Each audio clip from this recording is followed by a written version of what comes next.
Abusia ya mama Jo e mama kwa ba mama fishi ya pa baby awo bia no we ayensam we coach ko brema ko bata ye twakre nke o mamuni amamfo nkro so a ejamon petrepene mpatra pa magia tum na ye de ebremo o Sompa television so abusia for sa wote enka wo bono ene afoma ntam ne mu a aha se Sompa 98.7 FM 98.9 FM mum ena sa wo bono is mantem ne mu a aha Sompa 90.7 and asanteman no mpotamo Sompa 93.1 FM wadama and nyumre ye kasie ye de eba and some doso na poso enie abusafo MPP amanyoko no guso a erado mo a epe MP die wo party ne no wo mo edoso num na entity abato Sompa FM nsam twefa proso e kire se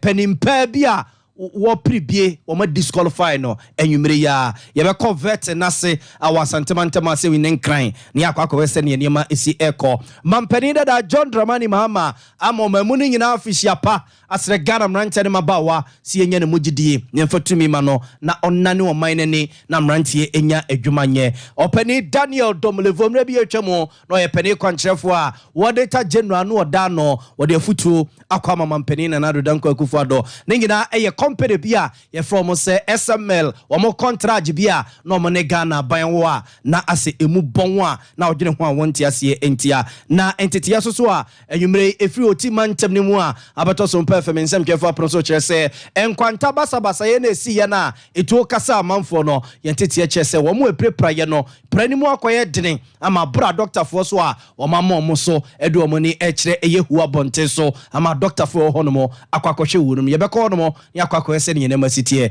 abusafo weni afoforo pi no a ene yakekese ni ye ne se kasea ba bia wo bia no anwumre ye ba na ye de aba besomwo ye mfa seda ma nwuma ye koi ye de aseda ema eye mizo 5G eno an ye guso ye nonom yakwakɔdi bro nya na wie ye so paso se denia ye bedidi anom new year no a en ye wremu na eja wudidi na wo kwakɔsradofo na mo kwakɔye niema na mo de mizo ne 5G na boso 3A Herbal Center eritrie ko capsule sabedwa so akoko no se ne sitie bia no ase ehye ne tutu ase de efri ni pedue ne mo na 21st clinic so yesi eba na sciatica intiri no ne akwakoye bia no fo ne kire hono mo ye ne wonu papa wa doctor for papa ye de betu ase na yahye ase e de ama o express group so no ye de wo etu kwan ama wakɔ o ma bia wo pese wo koso bia say Canada say US say Australia say New Zealand ye de wo kɔ na wakwakoye ne obetima ye bia e honom na it's my kitchen restaurant some kan cho say bro nye omudi promotion bi ahyehye so de ha no so beto banku ne tilapia nya say chicha ba ko de aka ho ana say bia beto pizza Wednesday bia nya say cha okese pa ba ko de aka ho we promotion it's my kitchen restaurant ye de ahyehye so o baba yara sports stadium ni nchen ho a enti say ja manu guso gbagba se be fo yiri onam ho no mo a no awura ho se me na me kan to ba ko nya cha ba ko de aka ho de so a enya asem keto mo na ema mezemu a enwumre ba bia wo bia no yetimi aba na yaba besomwo medi ade na ya obo amali bia boga abusanfo ye nya brai na finsam no yenkomo ankasa emfa emmamo ye de mo ehase de efri mampani da John Dramani Mahama na tena ye na Ghana mampani da John Dramani Mahama gonja de se konkra wateja tangma so prosoro wedie wa magana manyina ofisia pa wasere dia mponyankrompo no se afefofra ye wremu 2024 yi ene pa enshira empeja sika akwantu aware pa bibia ye wo so de domo mayimu adehye no wonfa enom ye na no ache no asra mranche ne mabawa e wo mayimo so omunya ne mugidie na odomfo ye adom na aketremada abodwe moje die mafusa ne yanchate nkabone bia ne senompe etutua nompe so na wedie teta wedie so na eja ye kone ye ba December abato no wo mo enhwe mu kokromoti ho hwiata no mo enkoto abade bum emfa emma no wose sa akwan no a ene benam so mamranche ne mabawa ye nam o mayimu bachechire a ye nya nwuma nye no yetime enya adwuma ye nyina ene nhihye papa wode eba begu akwam wabraga na mare hye sa so adane tumi ede amane bio mampani da John Dramani Mahama ne nsema ode tudwa eni. Well, as we look forward to the year ahead, I want to assure you, the people of Ghana,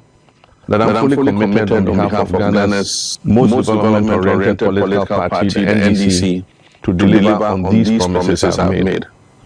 Ladies and gentlemen, Democracies cannot thrive without quality and trusted leadership. Economics cannot grow in the absence of quality and trusted leadership. Winning nations can only become great if they have quality and trusted leadership. When things are tough, true and trusted leaders set up a vision that inspires people and gives them hope. And this hope provides us with the strength we need to move forward. When hope is gone,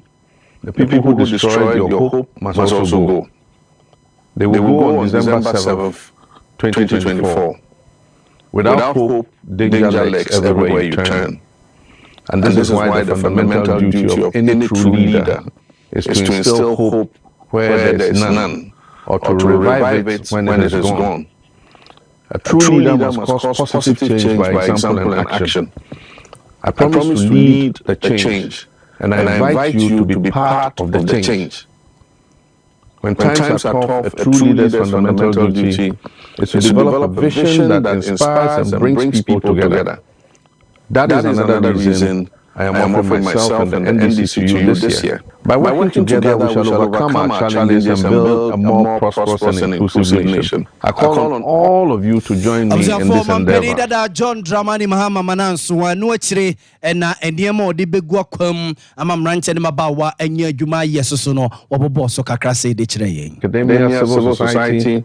and the youth to create jobs and provide opportunities for all our young people. Will empower youth to contribute meaningfully to their well-being, families, the Ghanaian economy and society through targeted investments in education and skills development. While providing jobs for the youth, will also encourage business ownership and entrepreneurship amongst them.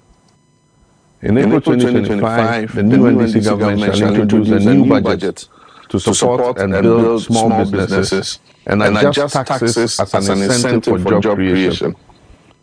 At the heart of my vision for economic revitalization is the implementation of a 24-hour economy. This innovative policy seeks to maximize productivity and efficiency. 24-hour economy asemi oboss we eno so so nya abotire chichire mu ekwan ye ode be fa so enyumekuo dodo a omo ede omo be hye sa 24-hour economy ne mo na nam so ama oman ne sika sema gina yi ma emrante de maba waso so nam so nya adwuma ye ne nyina no o chichire mu se de kire ye nso so. Economic policy is a game changer. Evidence suggests that running 24-hour economies has propelled many great nations, such as the United Kingdom, the United States of America, and South Korea. Indeed, South Korea is living proof that with the right leadership, a country can transform from underdeveloped to highly developed. It happened because in 1960, the leaders of that country took the strategic decision to turn it into an export-led economy. More precisely, into an economy that grows by exporting manufactured goods. To do so, they transformed the economy into a 24-hour one. This initial boost in productivity and the determination to find more export markets extend that country sector. The sector remains transforming Ghana into a 24-hour economy will increase the productivity of our industry, services, and agribusiness.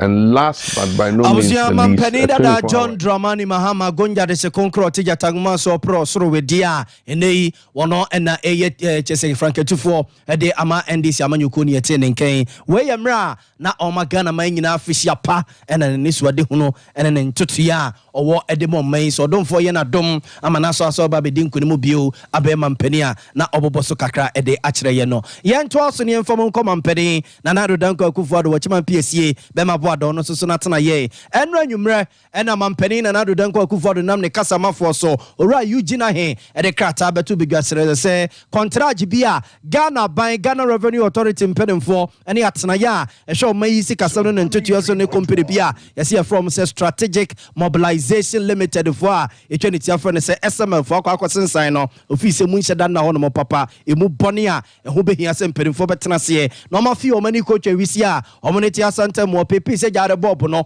mo ade afifim adredum ababa ma hwehwem akwakosi ase no ma hunu se muda ho a ene na mpenimfo nto so se mu na wonom so a ene ne kine ya wo mo entwom tintuntan mampeni ede krata na ba bonten no wosan so ede tato se ene ne kine ya contract no wo mo entwentwen so ansa na ekosibroni eka ne se suspension no sa na mo we ya mampeni na nado danko akufo de 2 ye ipa pinu a ena ekasa ede afa ho enam so opani e friend se kodwopoku nsafo ora yi obi a wabene ye pa e wa hone ne ho nsensem wakase mpurepunu wakase nhye Sompa fam nsam twefo bopire no ene ne kodi nkomo kobusa ne sa na mo we ya mampeni akufo de watuei osomu se nie kodwopoku nsafo ye ne so obo mampeni abaso e bibi sa akoba na ontiase na ho nsam ne koye piso ano a wo behia asam ba fifi mu na madedum ntine kwa so ano no se mampeni na nado danko akufo de wa hye adwumako bi from se KPMG se nane kire ya omontrase na omfo mani nkodi akire na ne ombehu bia no omomasi ono no mampeni na ne wo sa ban yesusu no wono mo akwakoye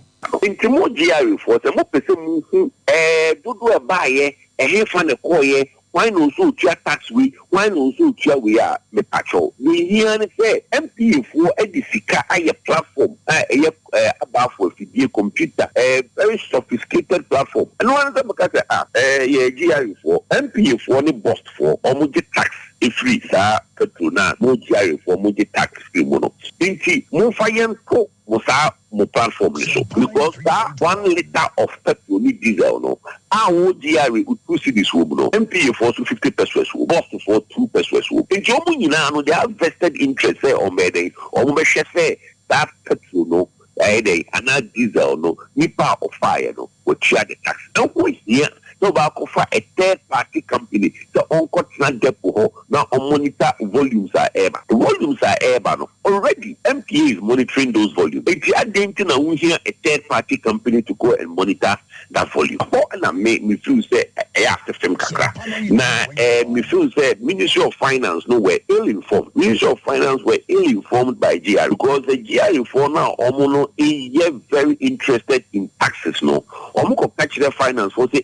if you say petrol no ubi CCA in the company be called communita Ministry of Finance or Lusikana de be our regular football the aye into Magana so like I say okay it's very good go ahead and go and monitor but GR no with that decision no two either say no mo take the omo koye na say and I say 3 and I say I dey omo so omo koye no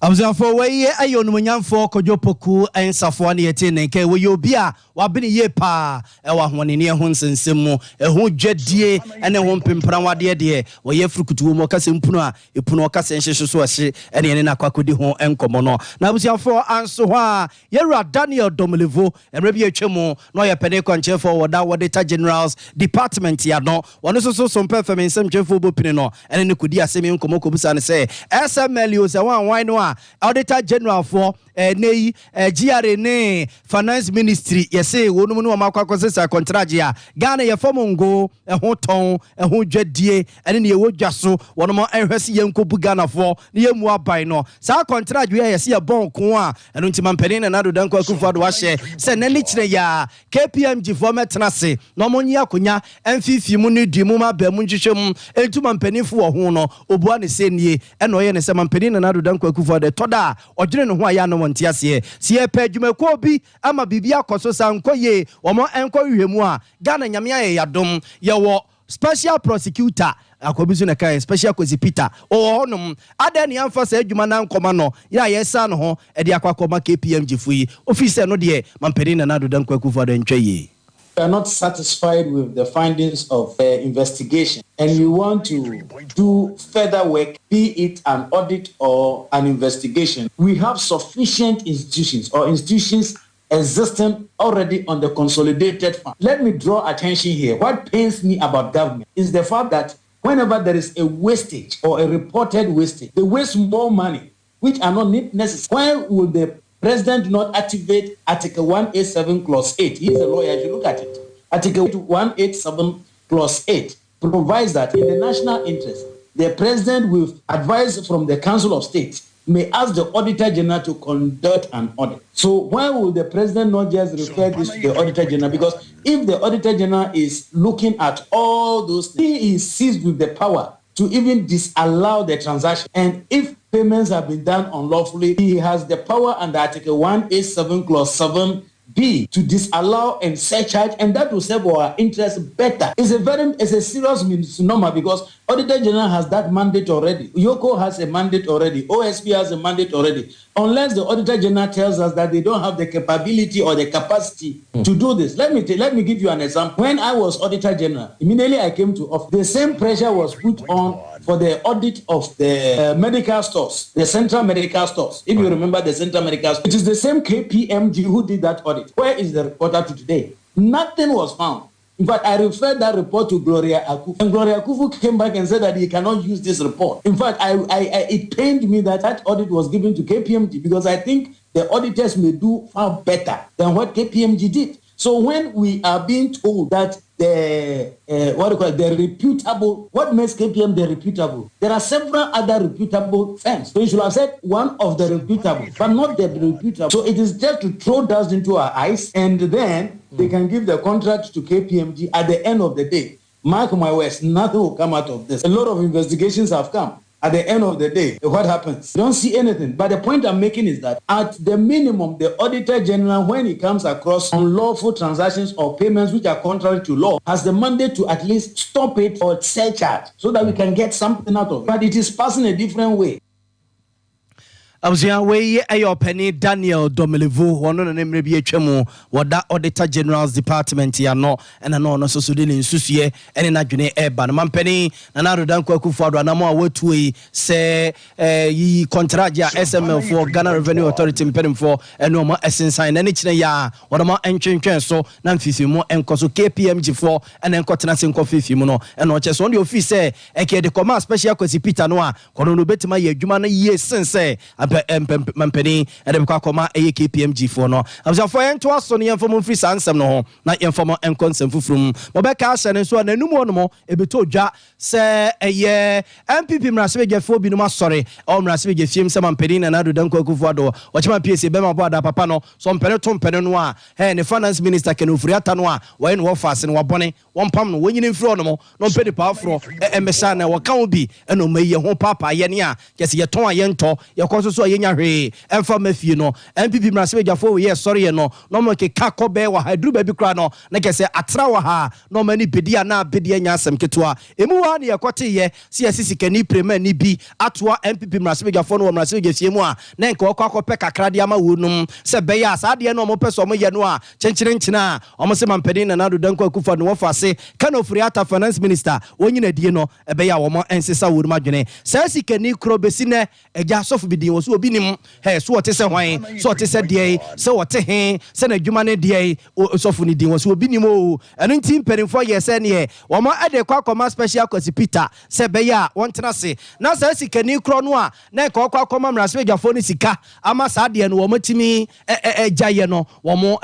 hu no na ja baby kro konya ni sika free ne wonsem nyina no wo mo emfa metu begwasrede na buziafo special prosecutor so ye na gire so mo de aba beda ne sa no a obe charge iya second con no waji akonya tena so na watwe ne sepesi ato ne hwene so set to one headmaster no na asem no afifi mu ene wo sha se ne kese obi ba kisi eja benfa wo hu to fom manfo bona baso sa so obetimi afa na no yakote ya special Peter ne de krata aba bonte sai wasi ade no no na ka so obezeze de ohwe ne ka koda wontimi businessman kro no wapeno a wo hu no ena ade no kro adwuma no wontimi nye ade na bro no so wo boy mo okoso so ema eji ade ne businessman won fa ne sika nko na chesa asem ne nkonkoda na eno na mrasebe adwani NDC mrasebe adwani a owo mrasebe adwafie ma de se wo Tamale Central abaton pesia so yera Mutala Muhammad Yasemi ebaye se kisi ejabe se yi sikani no anen koma MPC no sika ama omeja tata no a no mo tata Ken Ofuriata no eja kisi ejabe se adwuma no wontimi nya bio eno wache se nya kisi ejabe na adwuma no wontimi nya o MPC no a na ande apia kubi dika no a no mani abrese chenchire Ken Ofuriata yempam no edu baby no ande apia kubi no ane ni abre no special prosecutor no craft na no onko no onfa ne call edu baby kra no ase da dum ne phone ni ade enti enya special prosecutor no ene ntimi nya adwuma no ande apia kubi ni nuanom MPC no wo mo ane na eboa pa no mo emmo wura no ema ne nhwehwemu enkoso NDC mrasebe gani ya wo mrasebe gefie ma desia Tamale Central onabo Mutala Muhammad Ninsam enie Is the office of the special prosecutor not having the mandate and the power to demand response from Honorable Andy-Appiah Kubi and those who made those allegations? Because we are talking of corruption here. And that is where I have a little problem with the office of the special prosecutor. They refuse to cooperate. Don't they have the powers of a high court? If they do not, then I stand to be correct. So the fact that someone is refusing to cooperate on an allegation that he himself made on national television, that ends the story. I'm a bit disappointed. The office of the special prosecutor, as far as I'm concerned, has the power to force him to provide the evidence, has the power to do so. So if Parliament is to take this, what are we going to do? In terms of investigation on matters of corruption between the office of the special prosecutor and Parliament, which of these institutions is properly placed to conduct investigation in matters such as this? So first and foremost, the allegation or the investigation is not saying that you took any bribe. You claim that there was an attempted bribe on your members. The MPP caucus, they are so cheap. They are so cheap that a businessman can attempt to bribe them. Now, the office of the special prosecutor is not saying we are prosecuting you, but we want to know that businessman so that the proper investigation could be conducted, because bribe or attempted bribe are all crimes. Now, you are unwilling to do so. I can only guess that perhaps they announced that they were not willing to, they refused to take this money, and perhaps would have gone back to take the money, because if they didn't get bribe, are all crimes. Now, you are unwilling to do so. I can only guess that perhaps they announced that they were not willing to, they refused to take this money, and perhaps would have gone back to take the money. Because if they didn't go back to take the money, why are they so scared? Why is he so scared to mention the name of the businessman? A businessman attempting to bribe members of Parliament, a whole caucus. Abuzia oye NDC mraswe jeni o mraswe je fiema de she Watermale Central abaton pesu Honorable Murtala Mohammed ena yete nken ningina eye special prosecutor ne krata wode ababetu gase sasike ni kro no a hoye na dwene se wo kwa koti no akwa kopɛ no no enya de adwuma ne sese obetima ye bifu furu bia wonfa ena opene ne kire se Andy-Appiah Kubi ene ni nua no MPP mraswe dwafo no homo kan obi na adwuma na abo wura no so a woye a enye no ye to aso ne de makogoma suam Graduate Students Association of Ghana etweniti aka ne se grasage omo edikrata aba betu gase omo sre abai mampani na nado danko akufodo ochema pese be mapo adane ne soafo a ohwe Ghana ngomasua ho nsensem Dr. Osaya Wadutwum emrasebe geni o mrasebe gefima dehia obosomtwe abato mpesua so omo besre wonu mada kotodwegu fo mensa dansem de suma wosen ema pacho bukuto omo nsem ne ntwekosua mampani ene ne kire ya omo enyomo ntotoye na omo ada wansen kakran yedema wonum grant sana kozibro ni kano yo omodi omo research wo made suamu no emra omo si benfie mienu ni a omo ehyasie so mututu na mo ye research omo bono a emperimfo soso no atwichi omo ni se penimbo ne bi asebi wo from abone wo VIP bus mu a won pemwa mpo ne mpese wate ena omo atusa na mo wi wono mo epenimpa okasa edema wonum president of eye Grasageko no our University of Ghana wo mo chapter openi eye Mark Amua Nyansapo ena one enzamdwefo di nkomo ye se okika ni nyina asie ani a ye ka Graduate Students Association fo a wono mo ye MPhil ene wo so a wo eye PhD no wo no enye classroom tena adwuma no mo eyo eye research ya okotena se asem no se shedu kromu kura akoto mo tuo mu kura no a okofifim adwedwemu ebabemu etoto ehwemu a na ode aba betu bedwasere de wode babetu bedwasere de saso so a wode nsusia toto ho de enti a we ye tuntum de enti a we koye kokko de enti a we dane isei ene de koye isei nyina no ene ho adwuma eno mo PhD student for no ene MPhil for no wo mo eye na omo ye ne saso so a ebo mining kan copy eno nti ene ya ne mpempu na ban ebo wonum e okosibro ni kan so research ahodo a wo mo eye mu a omo ka mampani na nado danko akufode ne soafo a ohwe Ghana ngumasua so se benfie mienu ne kakra nie sika na kapre bakra emai no besre se omo enye ne ntama wunum na omo kakra wa no omo enfama wo mu se beyo na omo dwuma mo ye no etimi asipi asita ede ama wunum na ke hwese ye bebo apini wunum ene omo akwakodi nkomo ye busa se efrimra omo ede krata iba bontin empedimfo omo atibibia firi wonum ho ana abusua ye pusu ahoma no a eja edu ba bi kra na rabi aba betena mobile phone no so ka kire se the mobile phone number you have dialed is out of coverage Nigeria ye gusu epusu ahoma no enya no a ye ne no ebedi nkomo ye nto aso na ye fam nko Utimantem no mo eye nkwanta momonitua but mentime ho ase sɔre wɔ hɔ nom sɔre kra nsa na ye kwa akoto assemblyman abato ne yakwa akodi bronyan ma ne yenim sɛ ye koto assemblyman abato akodi bronyan ne de yenim sɛ asundua ba ne sa ye kwa ye hunima de kra ekote bayira humamu a yankiti kutame yanti jamie ye ti se tu asaso akokasa biewa ne pa binum prepra na ye ntete anwumre ne sɛ nipa na etuo kasa wonum no ye so mu pra na no den ama se ne mo kasa ya tam dodo no a e de o mafiri nkwanta e de o mko regional hospital a doctor for ekwa hewu no ye de nua ba eresi enkodi nkomo enfiri Utimantem no mu era my joy na ho ye de era dia do mesaso mo official pa Afun komasana afese se na bibia ye fine what amen mu bobi nkomai se nipa sei e na omodo omo efri nkwanta ho no mo e do omo akọ regional government hospital yi but as a papa 100 days and not come no nko na nyane ntese kwa papa ayo ko ba ko ma se anya kuma se ko ma ai wo e don ko ani de emum kwa ni ta ma ko na no na me wi abaye no mi ko no na ta se so na we de ta be en na en ka wo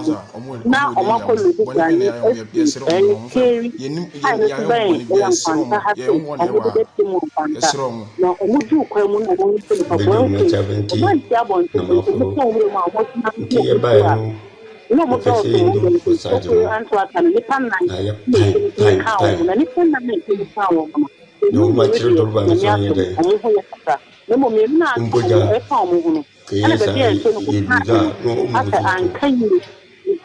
ya kama mo ayo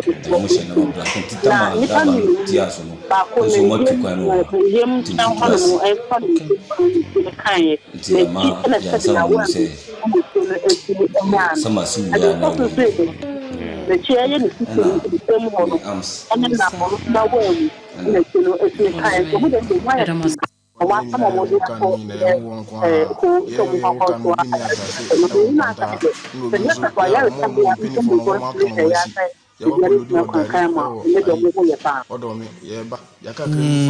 and de na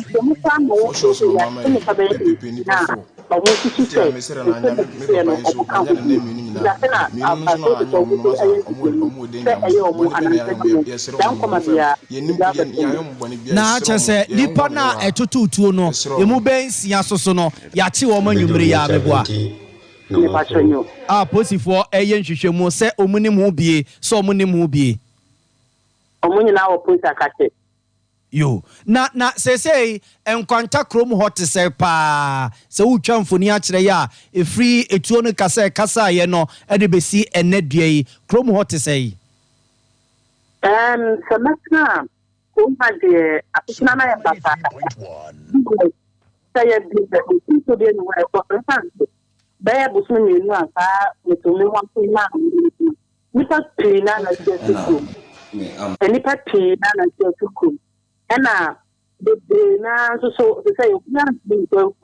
onya kwa fom pe e ko kaka so bi na kwa fom pe e ko kaka ho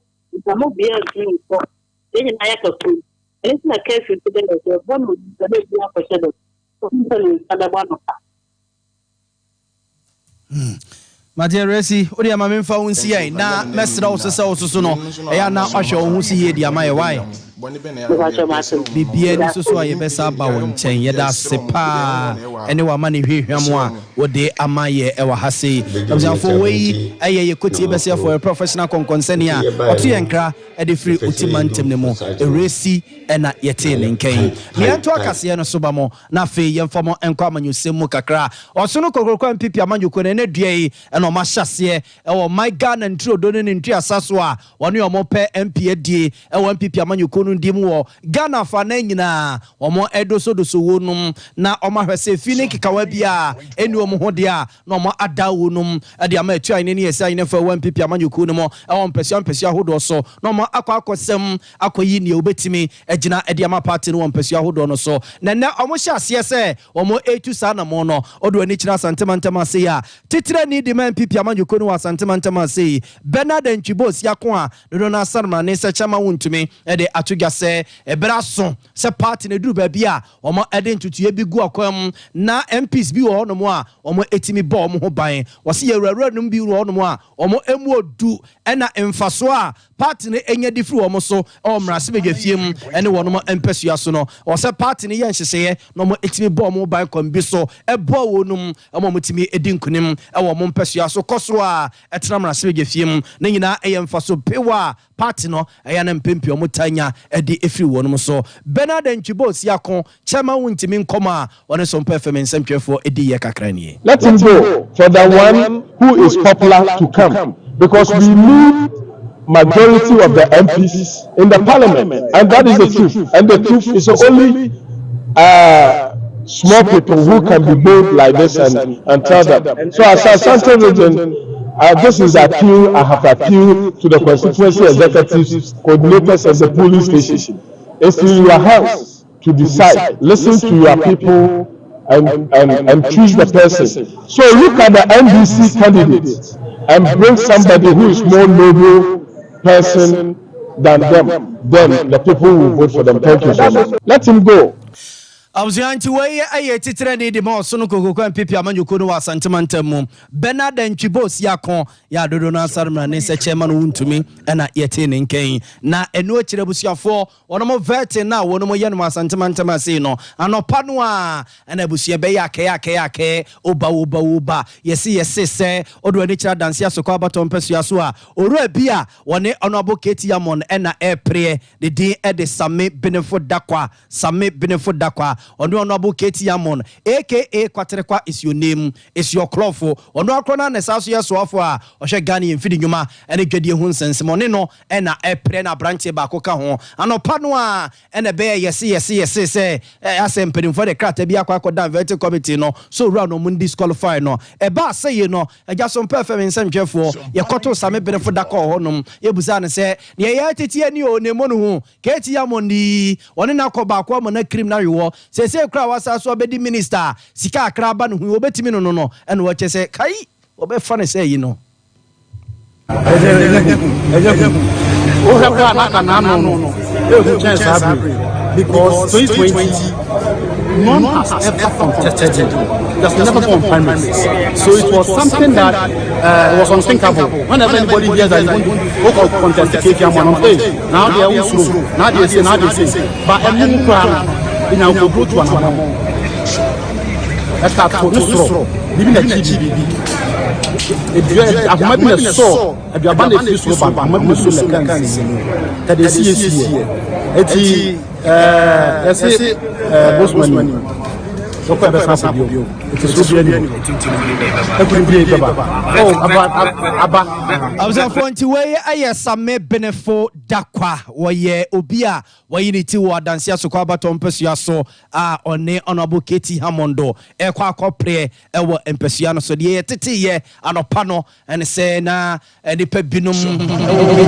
camp de krata be dampedimfo se be ye o mun disqualify no na ne ho ntenom ne ade a ene ye ne kodi nkomokobzan se no watibi ne monu hu ana ene wo cheso na no krade ne hu chewi na we di obetabiri no a se eye etabiri wa no abzafo ye beko emperimfo do veti no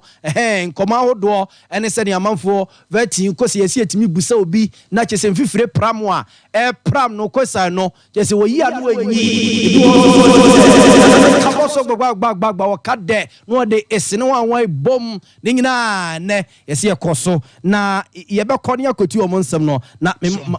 nkyerema ya asabia papa na monkoja yaresa wate 21st clinic wase men kan kyerɛ se banesi ateka ntire no a abusiafofo ni chire honum adokotafo papa inuro papa ho kuma se ye wa hwa overseas and oboase cancer court sakra dome sunya susu be hunya nkransa ene tachima nyina be hunya frey 0540311311 na yeni nkomo mizo ne 5G drink ne yeguso a ye no mo mizo ne 5G drink no yeguso a ye bobon sa abusia de etie nie o ye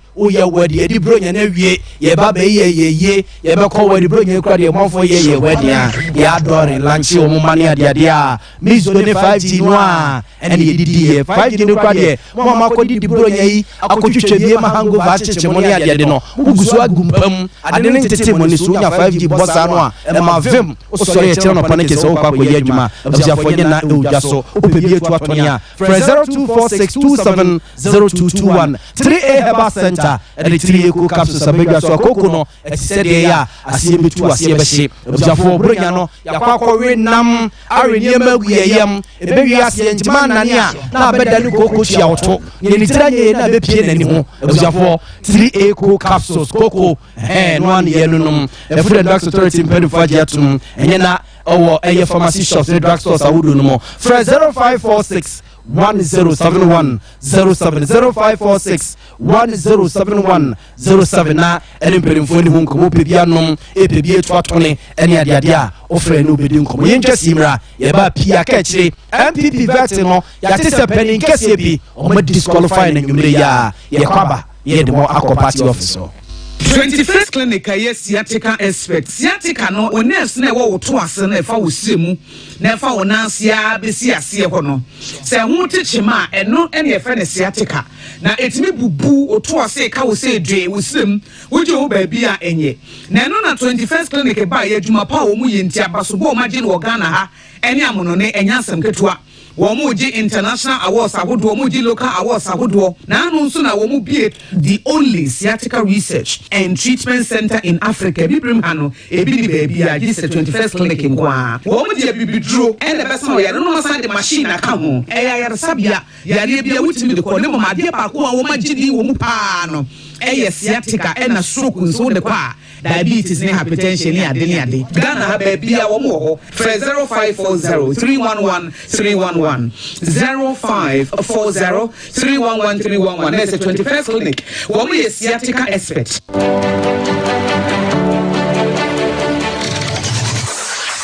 Introducing Mixer 5G Sparkling Drink, a whole new refreshment in a can. Mixer 5G is a tasty non-alcoholic drink. It is a perfect companion for all your events, including parties, weddings, and funerals. It is made with green tea, ginseng, guarana, grapes, and grapefruit. Get refreshed with Mixer 5G Sparkling Drink. For bulk purchases, contact 0246 270 221. This advert is FDA approved.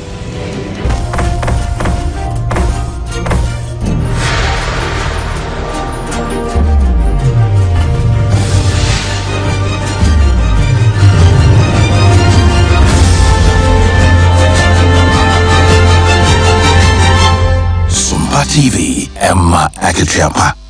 Abusiafo ya saso no makwa babie aba Sompa television so ya nwumre kase na abusiafo yeguso ye dem amu no sauti enka ewo Sompa 98.9 FM so ewo buno eni afumantem mu a na ye saso makwa babie se ewo buno isia Sompa 90.7 adama enwumre ye makwa ba na santimantem ne mpatam nyina so no Sompa 93.1 FM so adama nti ye saso makwa babie yento aso MPP amanyuko no vetin ya abusia yanko eya for no south east Dr. Emmanuel Oseboatin ene oconverting omodo so ni wie no okoto so number 3 on nsemphefo di nkomo sei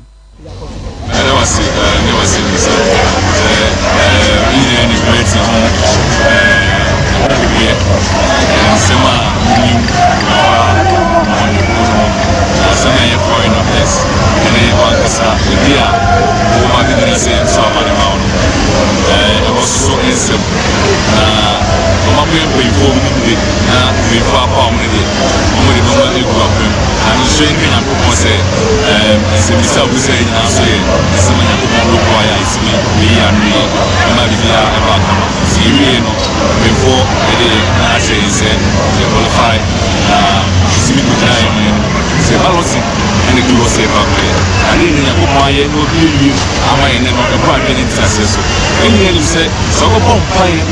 says you said, they know we are. I sent up in our was in a major, Yamiopa, Yamis to be winning it, and you hope. I said,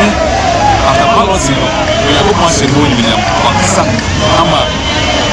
Emmanuel Osebwasi, number 3. I just said, Jacoba, and so I need to say, I say, say that we are no common one. I come on now, some Puma, and said, Jacoba, and Puma, then coming 27 January, the day I said what's in there. Any idea who see and the Pepino, and Papa, assume, or may assume the question, assume party, and said, and idea. Avzafoti weye aye vet na koso for no southeast about on Persia so enti Dr. Emmanuel Osebwati eda number 3 okom Persia no so a elipenum na epre ewo Persia no so no me vet no Frederick Ofie Champon ya do na friend Fredachi no aha o yes sports o Kesben FM no wo kobi wono so na for no southeast wa ene o me vet ni wie no oyi number 1 Hanto no da number 1 ena omo makano etwatwa so a ede ebasa yefa monko manso de bia baton ko Persia so orofo su jima esoso prebi ewo eye manso de bia wo converting omudoso no busebusa ne nsem oyi ano ensentwefo busa no se na so yehia na ne nsem ode tu ye ne mu nie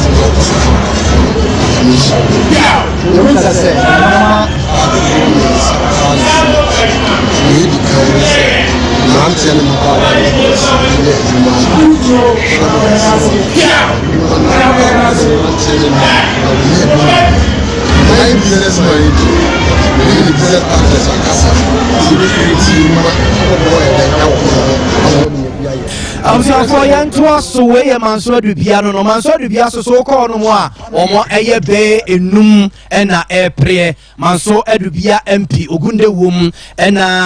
ora eye ya obafi esoso ewom ena eye openi for suji mai susu no ewom bie ena omotoato aso saa ite hososo de eno no yento aso ye dem ko afo no north kwabna frimpon fosu wono soso eyobi a wo pribia afo no north no eye te pasem no wono soso e converting omototo na no yeye wono semchefo di nkomo sei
kwaku for sufrimpon afo no north ena yete ne nkan na msia for monko manson kwanta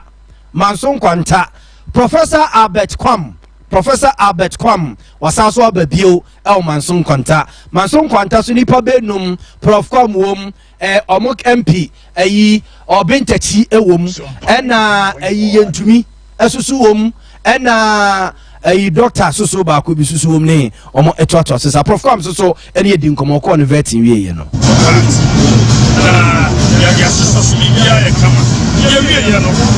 me toso na matare ya fight ebra muntia sia sabra me ba be em 2016 na me to so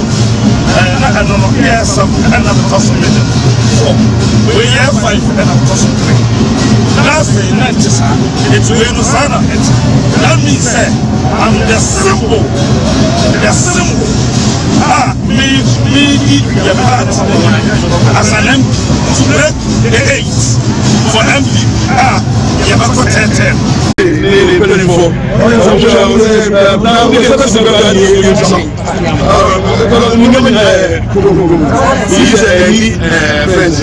30 seconds ground.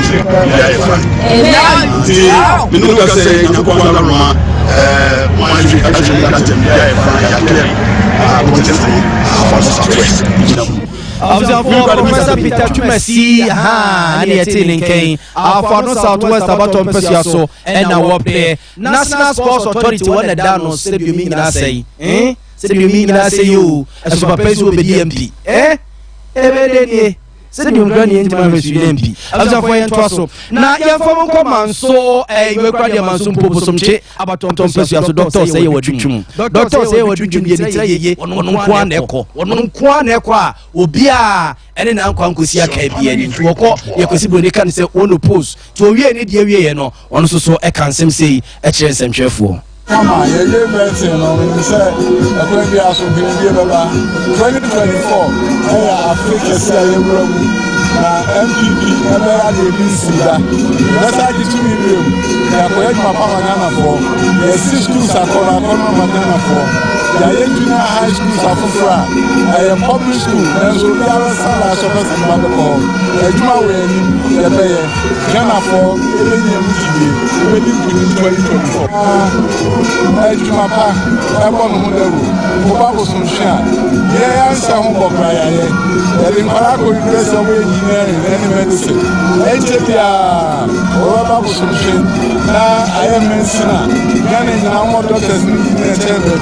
The Central Day, A. Media, the Yako, or my winning. I am a company, sir. Almost like him for my accident. No matter Mamma engineers. Media, or men, so Papa. There was some I did to come and yet my goodness. And I don't know what I do. In Trussell, Dr. Mohammed will never Trussell. Ghana, ever funny. Abusianti we doctor or say ya waduchum wo ye mrasebe dwani wo mrasebe gefima desia obosum twa batom Pesuaso ne Pesuaso wono de okọ onupos wono nko na ekwa obia an contest no se wo sesia MPsa omo ewa santemantamasi a omo kọ onupos no eye uyi bosum twa batom Pesuaso to nchania adanse akrofrom adanse akrofrom eye Blankson young man bi fefe ne kwa na mi hu no oba vetting kama gentleman ene ya okọ ne baby ena ejoso MP honorable lawyer Dr. John Kuma ono so ekọ onopose ono so na osen koba vetting da busiamyemfa wentu manim se ene omo editor party ne mpanimfo anim se owo eye abrochira wo ye adwuma ede amaga na ban ene oman no enu nti vetting na wo se oba na ene no omo atwe ede akọ anim kakra se beye na obetimi edi dwuma eja obetima ma le yakọ adwuma no na ni ama le chipi sase mo vetting ko ene ade nti honorable Dr. lawyer John Kuma ewo abrochi no so oba vet ono kra de okọ onopose ewo ejoso ene nipa be numu a eka ho na busi anwumrei ye tetese asokore mampon MC ye tetese asokore mampon MC honorable Kennedy Kwasikankam ye tetese ye disqualify no okofa forms ewo inche so abatom Pesuaso se obepre mrasebe dwakonya ni bi yenko MPP party office ewo Kumase Crofroom ye ni nkomo sisia imusa se no kre se Kennedy Kwasikankam MC asokore mampon ye disqualify na mpa na Ebeneza Ousu ansa memoajo emo official pa mejo Sylvia Boga na bomin komo Kennedy Kwasikankam yes ye disqualify na mpa asemwe akwa ya ahotesema party supporters omudi onina for Kennedy Kwasikankam chi baaye no omudi sasem omugbu anyo sokura sanse wo muti ya ne say wo mu nipa na wo mu di na chibae no ya disqualify no no nem nam so ma emrante wo mu di na chibae no ene ase sinipa no mu no nya asem ketewa wo mu nye sitting MP no wo mu tuma ne no wo abrosan so pa che say ene asem ketewa ekoya ho muti sempa na ni nyina akoba say wo mu nyafo Kennedy kankam wati emrase wadi kan aye mrase biga pe e wo sa ishaye so won na wo boni simu po say ene no obesa kwa kutu onimina 47 amu adodo na fa ne sika no obekwa kutu no e na se firi obiem sanse wonu de betu ni firi hom enu ne nam suma okofa form sa wo ye ni bibia osomete de ko ekoma party aso ya ewo asantemante masin enu ne nam suma anumasurufo bi efiri friends sa mensini na wo ye abanka sepani ewo no me share friends aswase constituency wo mudi firma bi bebugu mpanifo na so se onimina fo Kennedy kankam ya de se wo da so tie dwa so se abanka sepani ewo friends sa mpesua no so enu so wo nyina so no mo fan disqualify no alokose ni busa na kwa ya ho metesema wo mu kire se abanka sepani uni hu kwan se wo bakwa ko fa kata na de akwa ko prema te me ja ko ya no abra ye wo session MP ete akonya so ho enu ti ka hu bi ma grade no ka se se okoro sa mebre mu ne nkata enko so ni mu eti sabra no ka se ya disqualify na akwa ko ya ho system e dia ma no supporters wo ba ne ya de se enyo no nko opo ma mu nyina ya de so mu ti ne tia se no akwa ko ya ho system pa se enya se gretwa na sa no ma ko ya no mu ye mpanimfo a wo mu yi eda MP amu ye kuna no e wo sa friends asokoi mampo kuno sini mu enu ne nam so mu so kata na ba betire mu se opani no wo kodi mra se bega akonya na enyi sanse wo kuta ni mu di mu se mra friends abanka se pani enu wo sa press wo di ne ni kire me se so kwa fasa akonya ni di so etu sa ni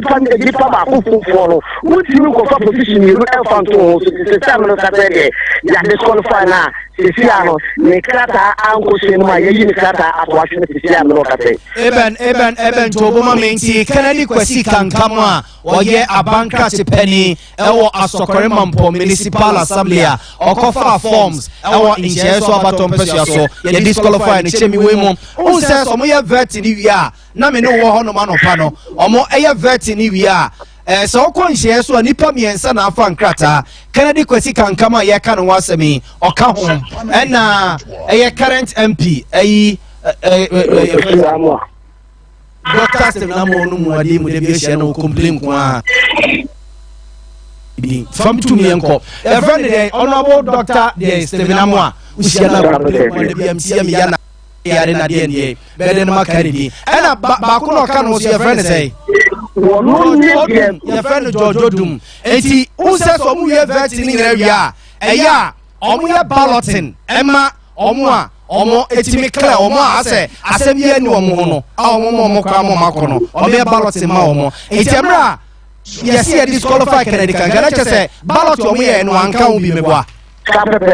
say omo e disqualify ni wi na omo ye ballot no say Dr. Silva akwa fa ni kan me se ba ko no e na branch ba ko na wono so no ofa number odumo ofa number fufu bi say onimnam fo eyeyi na free mu ntiti no ona ba be to so mi ru a say omo ko agency no wo a say enya kan to a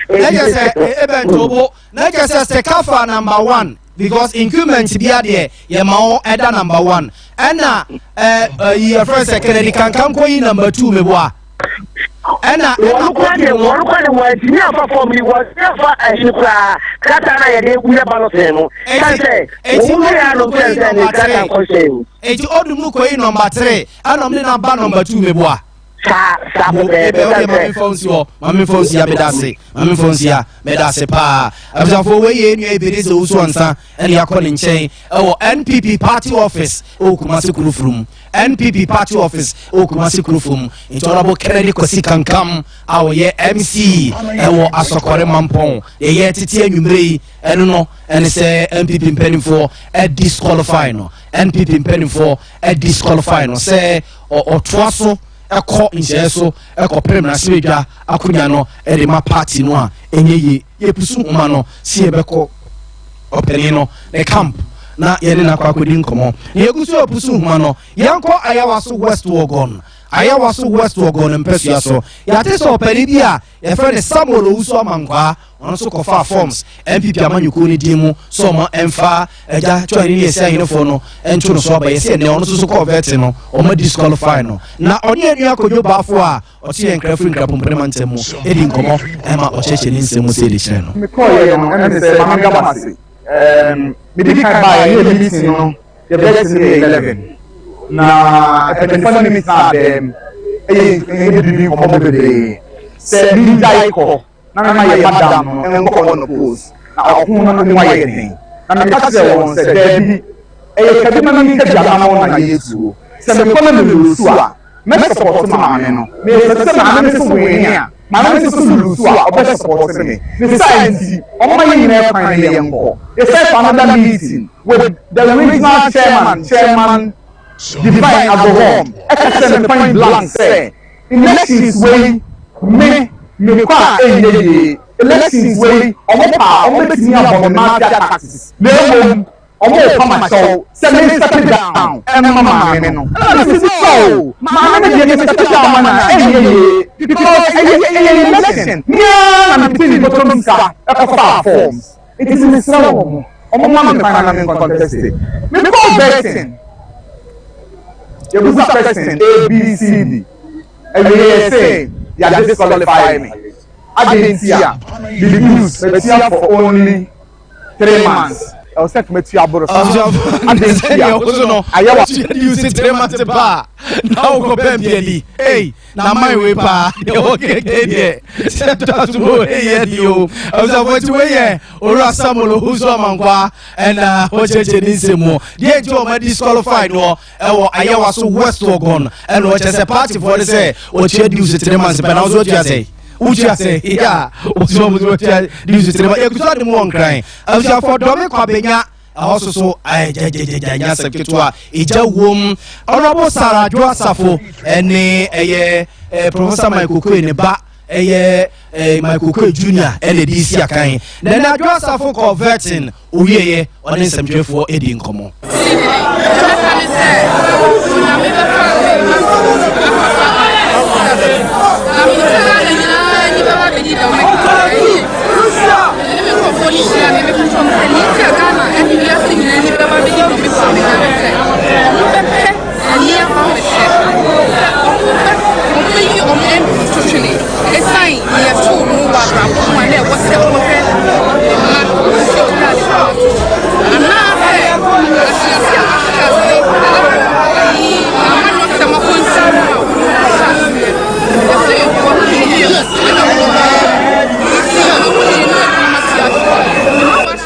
I was about to wear my Miss Sarah Joasafo, I am Raspe, and you are Raspe, Tima this year. I want to make a binyapa to Pesaso, and now Ocovetti, and some Jeffrey Dincomono. Now, delegates in Pinua, Omokama, Miss Sarah Joasafo, and then a convert in the sea, and to some Jeffrey.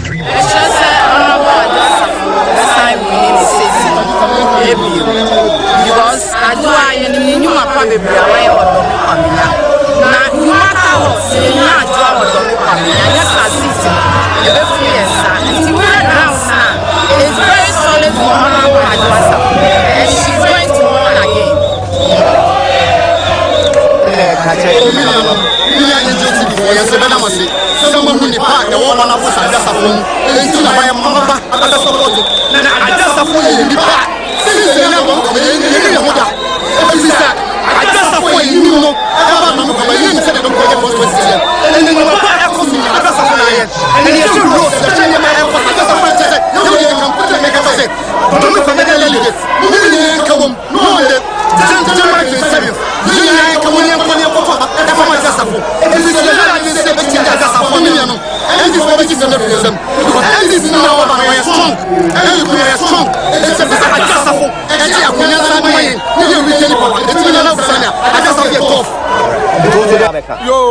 I was going to wait to make a battle on Persuasion Yako, na ɛhɔ huru den nti also so constituency back a ɛhɔ bɛdɛre paa ne nyinaa adwo asafo ɛne Michael Kwe Junior contester ɔmo ɛde hyehyɛ so ɔdɔme kwabenya abato mpɛsua so na busuafo yɛnyina wɔ so ɛna nwumre yɛmfa kaseɛ no nsi yɛmfa ntoma anim so sɛ nenke yɛbɔ mmɔden a sɛ Honorable Kennedy Kwesi Kankam ne campaign team na nka yɛne wɔn ebedi nkɔmɔ na yɛbusa sɛ yɛyɛ teteɛ nie yɛyɛ teteɛ no na yɛpusu nhoma no a ɛgya obia enye yeso nti eguso a ehye mo bose eja ye kase hodo edi anim no ye ne mo ebedi nkomo na asem no ye gemu nchiremu eyie ye kase na si ye mfa sedama express group for ye sise ya kwantu a enko ba bia ne enko nkodi sikani opese oko Canada opese oko US opese oko UK opese oko Japan opese oko Australia New Zealand Germany Italy France no oma bia Belgium na opese oko so a zafo furniture express group ne mfa untu kwan ye mfa unko Bruchiri wate edo kwa bruchiri papa efiri se jese oni e birth set kura oni bi abra e birth set ya ma aye passport wa ma akojo visa dia brew ewie ya peking crying fi sika mayen na woni obekọ kwan a akọ kwan express group yen sese no no amsiafo kuma so ba yen ewo asafo labor runabout no so obu ye wo e na Accra so no Kanesi first light wa obu ye wo honom e na tema community 18 last big golf play station no obu ye wo e ni nkomo 0249 000448 0249